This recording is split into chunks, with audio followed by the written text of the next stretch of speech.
మీరింత వ్యక్తిత్వంని నిలుపుకుంటూ ఎదురొస్తే ఎదురిస్తూ మీరు కొనసాగారు. మీ సహనటీమణులు చాలామంది పరిస్థితుల మధ్య నలిగిపోయిన మీరు సందర్భాలు చూసుంటారు. నాకు అనవసరం, నేను కలగజేసుకున్నని దూరంగా ఉండేవారా, లేక ఆత్మీయంగా వారితో పంచుకున్నప్పుడు వారికి చెప్పే ప్రయత్నం చేసేవారా? ఒక్క సావిత్రితో ఆత్మీయంగా ఉండేదాన్ని. అక్క చెల్లెళ్ళు అనేవారు మిమ్మల్ని?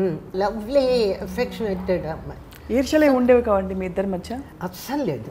ఒక కాంపిటేటివ్ స్పిరిట్ ఉండేది, బాగా చేయాలి అని చెప్పి. ఆహనా పెళ్ళంట లాంటి పాట మీపై చిత్రీకరించినప్పుడు మీరు చాలా బాగా నటించారు, అంత బాగా నటించారు, అంతకంటే బాగా కూడా కొన్ని ఎక్స్ప్రెషన్స్ పలికించారని. ఉషాపరిణయంలో సుశీల నిజంగా చాలా, ఆహనా పెళ్ళంటే కూడా చాలా బాగా పాడింది ఆ పాట.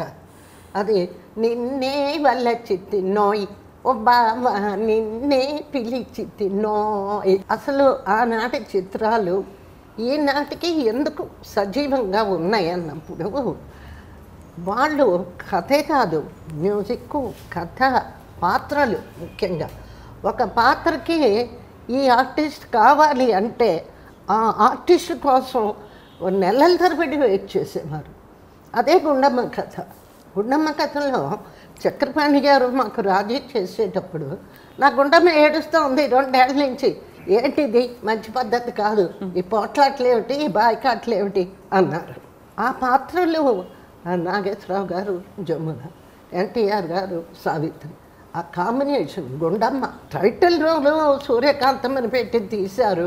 ట్రెమెండస్ సక్సెస్ అయింది. అంటే ఆనాటి నిర్మాతల క్యారెక్టర్లు, సూటబుల్ క్యారెక్టర్స్ పెట్టేవారు. తమాషా ఏంటంటే గుండమ్మ కథ కోసం రాజీ చేశారు చక్రపాణి గారు, కేవీ రెడ్డి గారు వాళ్ళు.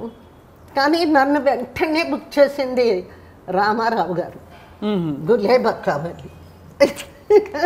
షూటింగ్ అది స్టార్ట్ అయిపోయింది. నన్ను దోచుకుందు అటేనా?